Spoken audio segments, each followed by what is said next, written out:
Bon début de week-end à vous, aimables téléspectateurs, et surtout bienvenue à cette session de l'actualité dont voici les grands titres.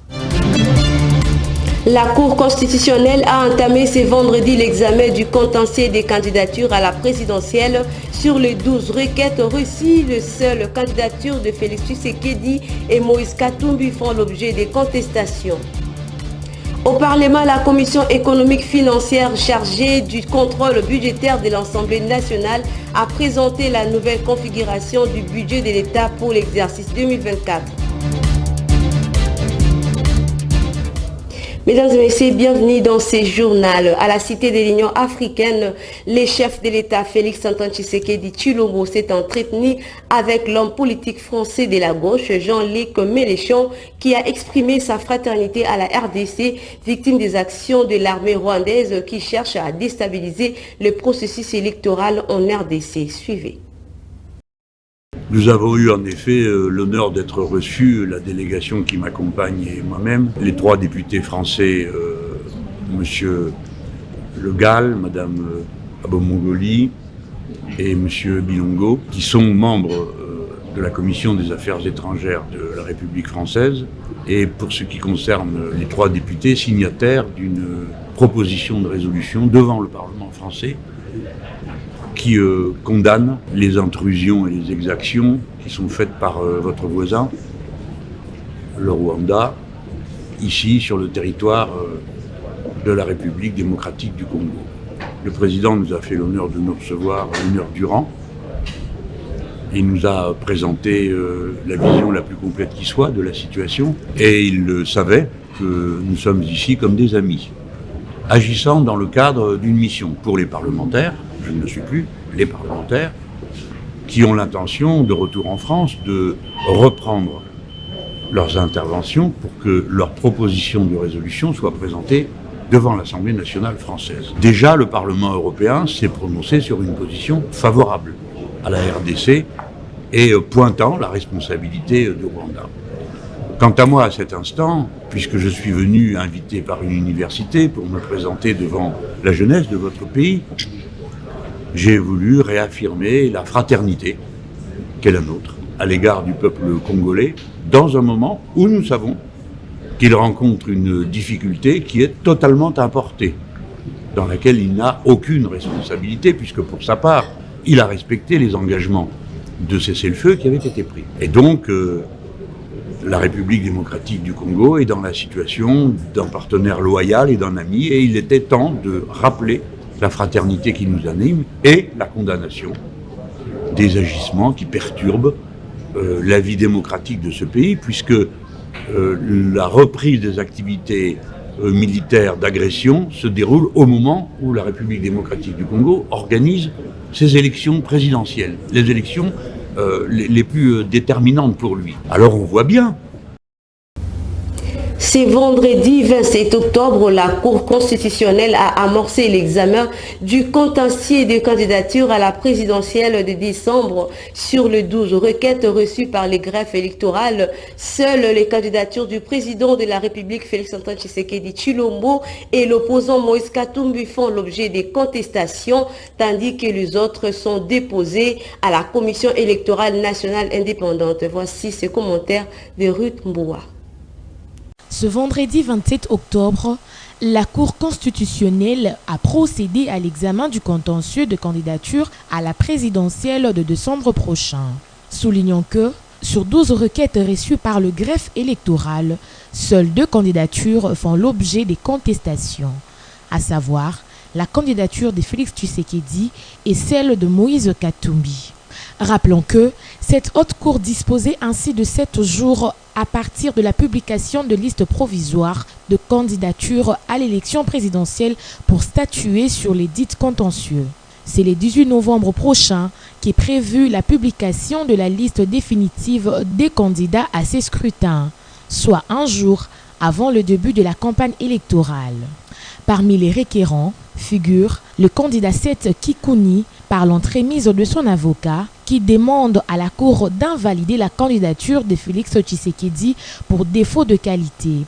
Selon lui, l'actuel président de la République a postulé sous une fausse identité, car différente de celle qui l'avait conduit à la magistrature suprême. Des autres récurrents, en l'occurrence Junior Nchivwadi et le candidat Chiani, contestent la candidature de Moïse Katumbi. Le premier appelle la Cour à invalider cette candidature, notamment pour défaut de nationalité, corruption et transfert illégal des minéraux vers une autre destination. Le second, initiateur de la proposition de loi sur la nationalité, communément appelée de père et de mère, invite également la Cour à rejeter la candidature de Katumbi pour défaut de la nationalité congolaise d'origine. Le reste de requêtes met en cause la Commission électorale nationale indépendante. Outre ces requêtes, le juge électoral examinera chaque dossier pour la conformité avec la Constitution. Et au Parlement, au cours de la séance plénière du jeudi 26 octobre dernier, la Commission économique, financière et de contrôle budgétaire de l'Assemblée nationale a présenté la nouvelle configuration du budget de l'État pour l'exercice 2024 qui présente plusieurs recettes totales dans lesquelles 350 députés ont voté pour ces textes sur un total de 351 élus nationaux qui étaient présents à cette dite plénière. Suivez. Présenté lors de la séance plénière tenue le jeudi 23 octobre dernier dans la salle des congrès du Palais du Peuple, la nouvelle configuration budgétaire de l'État pour l'exercice 2024. En effet, la Commission économique, financière et de contrôle budgétaire ECOFIN en sigle a, à travers son président, le député Boris Mboukou, présenté la nouvelle configuration du budget de l'État exercice 2024. Ici est de noter que la Commission s'est exprimée avant l'adoption de ces textes légaux par l'Assemblée plénière. Cependant, la nouvelle configuration du budget pour l'exercice 2024 se présente de la manière suivante. Le recette totale de 40 453 milliards de francs congolais pour le dépense totale de 40 534 milliards. Par contre, la pression fiscale passe de 13,2 à 13,5%, tel qu'indiqué par la commission en charge de l'économie et finances de la Chambre basse du Parlement, notamment citée par la tabloïd. Signalons par ailleurs qu'après la démonstration sur un total de 351 députés ayant été présents à cette dite plénière, 350 ont voté oui pour cet exercice, qui conclut que l'adoption de ce budget constitue une grande victoire pour le bureau de Christophe Mbosonkodia Pwanga. Et sachez que le bureau du Conseil supérieur de l'audiovisuel et de la communication a, à travers le rapport spécial du Centre de monitoring de médias congolais, dénoncé vivement les récentes déclarations du gouverneur du Kasaï central, John Kabeya. Ces déclarations ont été faites lors d'un meeting public à Kananga où il a déclaré que le candidat à la présidentielle en République démocratique du Congo devrait chercher de voix dans d'autres provinces car la dite province est déjà réservée à un seul candidat, celui de Félix Antoine Tshisekedi Tshilombo. Regardez. Le bureau du Conseil suprême de l'audiovisuel et de la communication, à travers le rapport spécial du Centre de monitoring des médias congolais, dénonce vivement les récentes déclarations du gouverneur du Kasaï central, John Kabeya. Ces déclarations ont été faites lors d'un meeting public à Kananga où il a déclaré que le candidat à la présidence de la République devrait chercher de voix dans d'autres provinces car le Kasaï central est déjà réservé à un seul candidat, Tshisekedi Tshilombo Félix Antoine.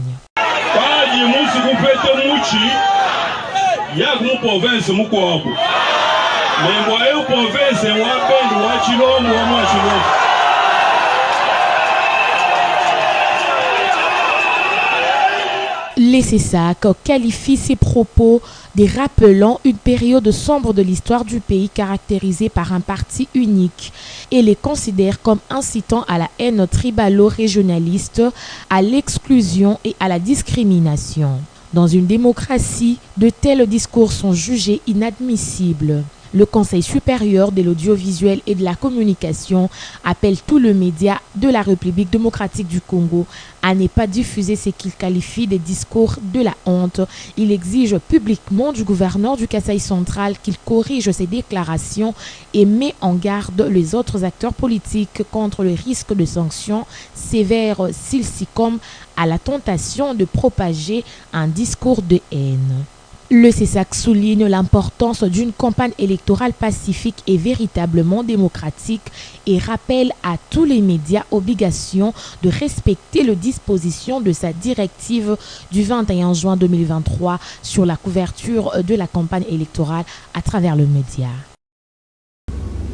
Parlons sécurité à présent. La force régionale de la communauté de l'Afrique de l'Est a reconnu le mardi 24 octobre dernier dans un communiqué publié le mercredi 25 octobre que l'accord du cessez-le-feu conformément au traité de Luanda et celui de Nairobi entre les forces armées de la République démocratique du Congo et le mouvement rebelle du M23 a été violé. Regardez. Les affrontements ont mortellement blessé un militaire kenyan stationné près de Kibumba, à 15 km au nord-ouest de Goma. Par conséquent, des enquêtes visant à établir les circonstances dans lesquelles cet incident s'est produit ont été ouvertes. La force régionale de l'EAC appelle au retour à l'accord de cessez-le-feu et à la cessation des hostilités entre les forces armées de la République démocratique du Congo et le groupe rebelle du M23. L'EAC ne va sans doute pas ouvrir le feu, elle dit rester engagée dans la protection des civils conformément à son mandat. Kinshasa accuse par ailleurs le Rwanda d'avoir déployé d'autres militaires sur le sol congolais en soutien au M23. Dans ces contextes, le Programme alimentaire mondial a été contraint de suspendre ses opérations de distribution près de la ville de Goma, à l'est de la République démocratique du Congo, en raison de violents affrontements impliquant le M23 et d'autres groupes armés. Les combats se sont intensifiés dans la région, mettant en danger la vie de milliers de personnes déjà vulnérables.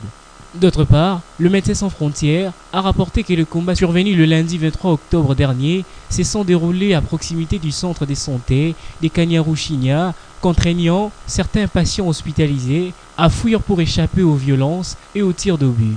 MSF, en collaboration avec le ministère de la Santé publique, a pris en charge une vingtaine de blessés au centre de santé Kanyaruchinya, tandis qu'une dizaine de patients ont été transférés à l'hôpital de Kieshero, soutenu par MSF. Et les camps de la force régionale de l'EAC ont enregistré son premier décès sur le sol congolais. La classe politique congolaise précise que cet officier kenyan ne devrait pas être à la ligne de contact avec l'ennemi, mais plutôt se retrouver à 2 km de cette zone rouge. Suivez-les à travers votre rédaction. Vous voyez par exemple cette situation de l'EAC avec la perte de l'un de leurs officiers.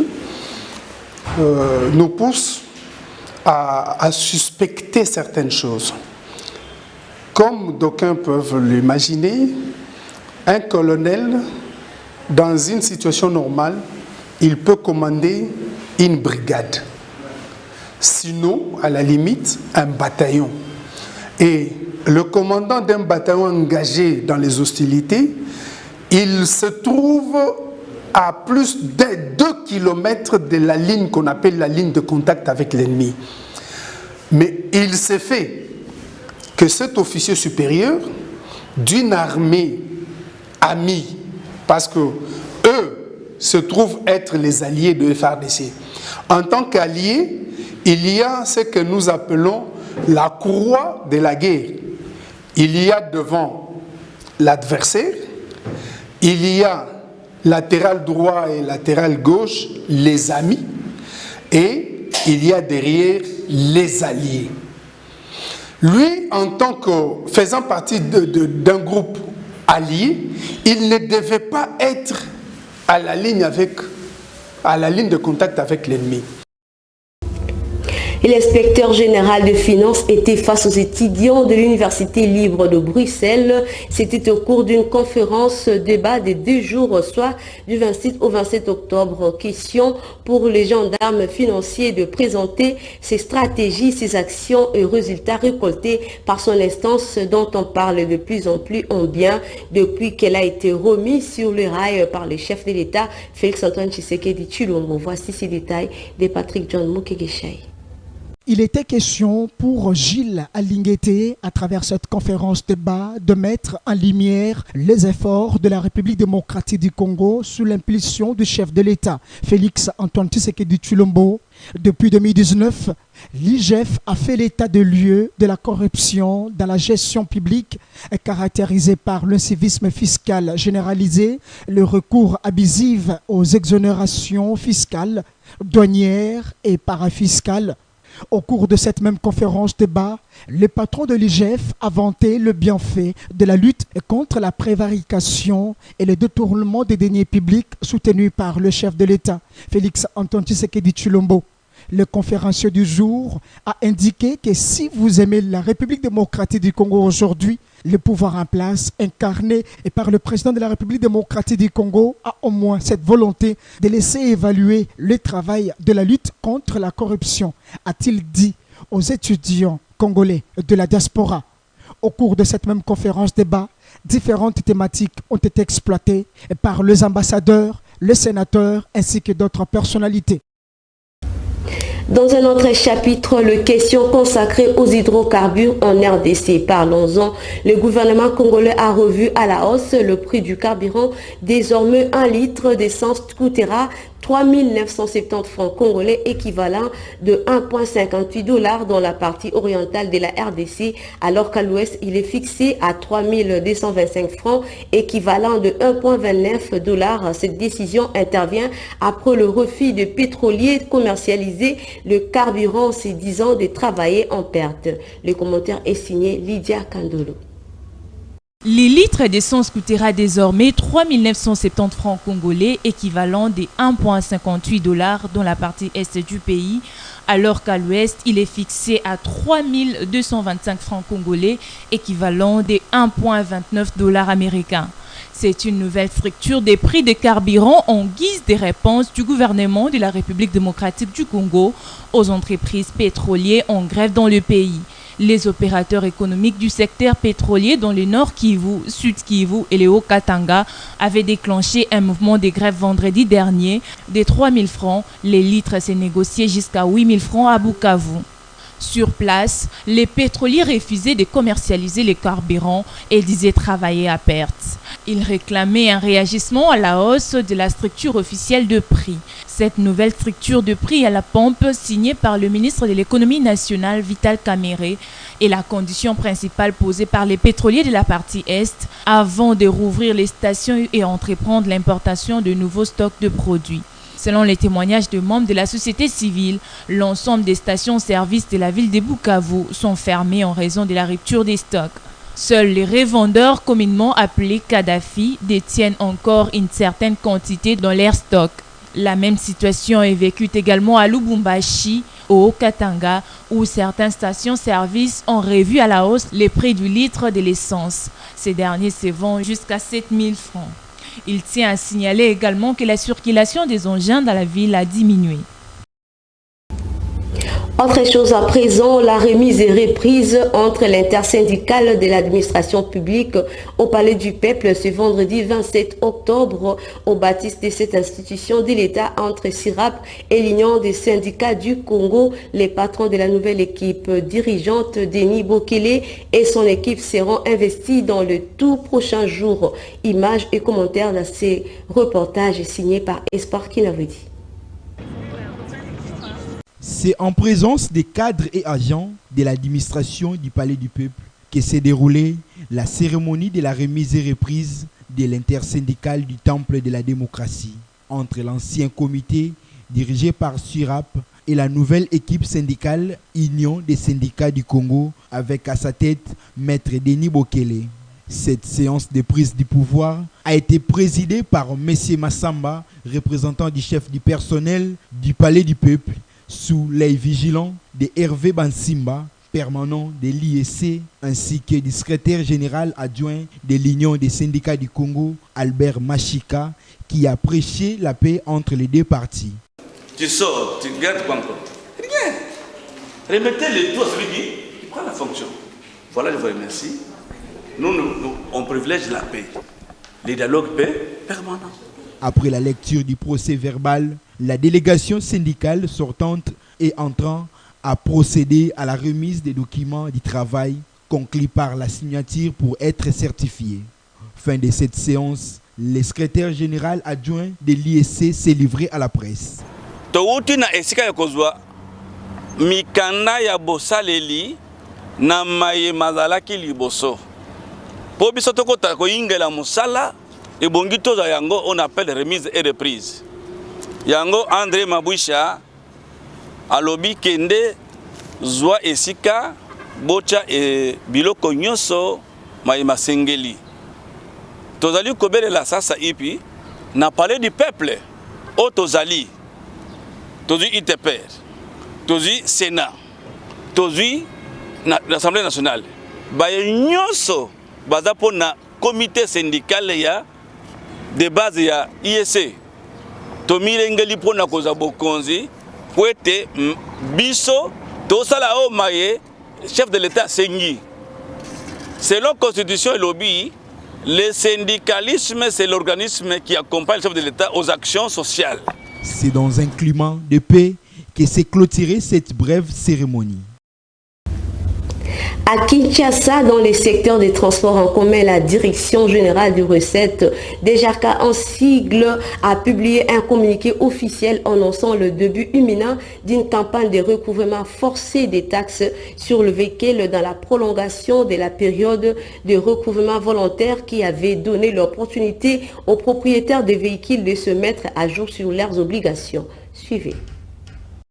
Cette décision fait suite à la prolongation de la période de recouvrement volontaire, donnant l'opportunité aux propriétaires de véhicules de se mettre à jour sur leurs obligations fiscales jusqu'au 31 août dernier. En effet, la Direction générale des recettes de Kinshasa, DGRK en sigle, a dans un communiqué officiel annoncé le début imminent d'une campagne de recouvrement de véhicules dans la ville de Kinshasa. Signalons que ce communiqué numéro 1 /DGRK/OG /MME /020 /LSN /2023 souligne que tout le propriétaire de véhicules automoteurs ainsi que les véhicules automobiles, entre autres le remorque et semi-remorque, le véhicule tracteur, le motocycle, les bateaux et autres embarcations remorquées sont tenus de s'acquitter de leurs taxes fiscales afin d'éviter des sanctions, notamment les pénalités prévues par la loi et les règlements en vigueur.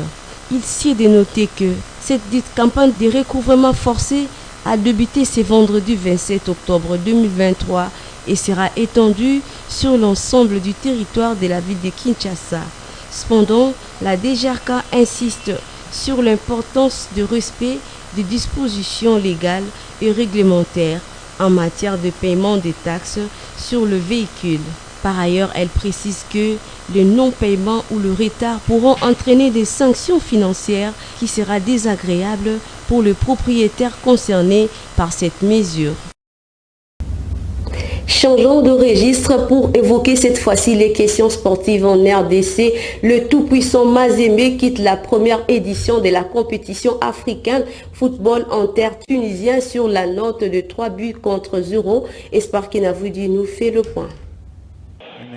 La victoire en aller en Dar es Salaam, capitale tanzanienne, sur une note étriquée d'un but n'était pas suffisante pour les Corbeaux de Lubumbashi de se qualifier à la prochaine étape de cette compétition. Devant les fans du club tunisien au stade Amadi Agradi Rades, l'Espérance sportive a réussi à scorer 3 fois dans le but de Siadi Badio du tout-puissant Mazembe, sans moindre réponse du côté des Congolais. Just a fine hatchet pulled back here for Jan Sats. Lays it off, and surely it's got to be, it is. It's Bugera. Siani got a hand on it, couldn't keep it out. And it's Usema Rugera who gets the goal that puts Esperance ahead in the tie. They lead 2-1 on aggregates. And the crowd here erupts. 3-0, Mazembe quitte les tournois, Lamine Diaye endose l'échec. Je pense que le but qu'on prend à 3 minutes ou 4 minutes avant la mi-temps nous fait très mal. Je pense qu'on ne s'en est jamais remis. Et je crois que, je ne sais plus si c'est à 2-0 ou 1-0, on a l'occasion pour revenir au score, pour recoller. Bon, malheureusement, on ne l'a pas fait. Bon, Espérance mérite sa victoire, parce que prendre 2 buts sur coup de pied arrêté, ça m'est resté en travers la gorge. Je pense que c'est des choses qu'on pouvait éviter. Bon, malheureusement, aujourd'hui, c'est comme ça. Et bravo à Espérance. Rappelons que les Corbeaux avaient battu en aller les Tunisiens par 1-0 à Tanzanie le dimanche dernier dans cette nouvelle compétition parallèle à la Ligue des champions africaine qui est à sa première édition avec une participation des 8 meilleurs clubs du continent noir. Et enfin, le valeur nutritive, parlons-en. Que savez-vous donc du bienfait de la carotte? Ruth Mboua nous donne les détails. Carotte fait partie des légumes le plus consommés dans le monde entier. Pour cause, sa saveur douce et sucrée s'est prête à toutes les associations en cuisine et séduit le petit comme le grand. Ce succès est une excellente nouvelle puisque le profil nutrition de la carotte est remarquable et unique. Elle regorge des vitamines et des minéraux essentiels pour la santé, parmi lesquels nous pouvons citer la vitamine A, vitamine B6, vitamine K, vitamine BD, vitamine C, vitamine E, le fer, le phosphore, le potassium. La couleur foncée de la carotte provient de ses très nombreux pigments. Il contribue à prévenir plusieurs maladies, dont les maladies cardiovasculaires et certains cancers. Son jus améliore la capacité antioxydant et les taux de vitamine E dans le sang, en plus de diminuer les cholestérols et les triglycérides du foie et dans le sang. Pour rappel, retenons que la carotte est une excellente source de bêta-carotène, source de fibres douces, bonne teneur en vitamines du groupe B, favorise la santé des yeux et de la peau, fort pouvoir en antioxydants. Nous sommes déjà à la fin de cette grande édition du journal sur nos antennes. Vous venez à peine de nous rejoindre. Le rappel des titres. La Cour constitutionnelle a entamé ce vendredi l'examen du contentieux des candidatures à la présidentielle. Sur les 12 requêtes reçues, les seules candidatures de Félix Tshisekedi et Moïse Katumbi font l'objet des contestations. Au Parlement, la commission économique financière chargée du contrôle budgétaire de l'Assemblée nationale a présenté la nouvelle configuration du budget de l'État pour l'exercice 2024. Merci de nous avoir choisis pour vous informer. Bonne suite des programmes chez vous. Au revoir.